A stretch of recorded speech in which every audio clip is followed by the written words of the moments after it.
कक्षा 5मा पढ्ने दुईजना साथी थिए, अन्जिल र मीरा। दुईजना सँगै बस्ने, सँगै खेल्ने र सँगै पढ्ने गर्थे। स्कुलमा सबैले उनीहरूको दोस्तीको उदाहरण दिन्थे। एक दिन स्कुलमा ड्रइङ कम्पिटिसन हुने भयो। टिचरले भनिन्, भोलि सबैले आफ्नो सबैभन्दा राम्रो चित्र बनाएर ल्याउनु। अन्जिललाई ड्रइङ धेरै मन पर्थ्यो, तर मीरालाई ड्रइङ त्यति राम्रो आउँदैन थियो। मीरा अलि चिन्तित थिए। साँझमा मीराले अन्जिललाई भनिन्, मलाई ड्रइङ राम्रो आउँदैन, म हार्छु होला। अन्जिल मुस्कुराउँदै भनी, हारजित त पछि हुन्छ, म तिमीलाई सिकाउँछु।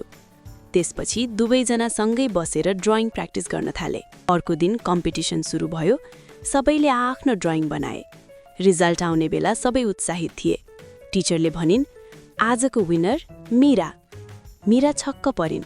उनी खुसी भइन्, तर तुरन्तै अन्जिलतिर हेरेर भनिन्, मैले जिते किनकि अन्जिलले मलाई सिकाइन्।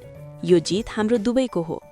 टिचर मुस्कुराउँदै भनिन्, यही हो सच्ची दोस्ती, जहाँ एकअर्कालाई अघि बढाइन्छ। त्यस दिनपछि सबैले बुझे, सच्चा साथी भनेको त्यही हो जो तिमीलाई सफल देख्न चाहन्छ।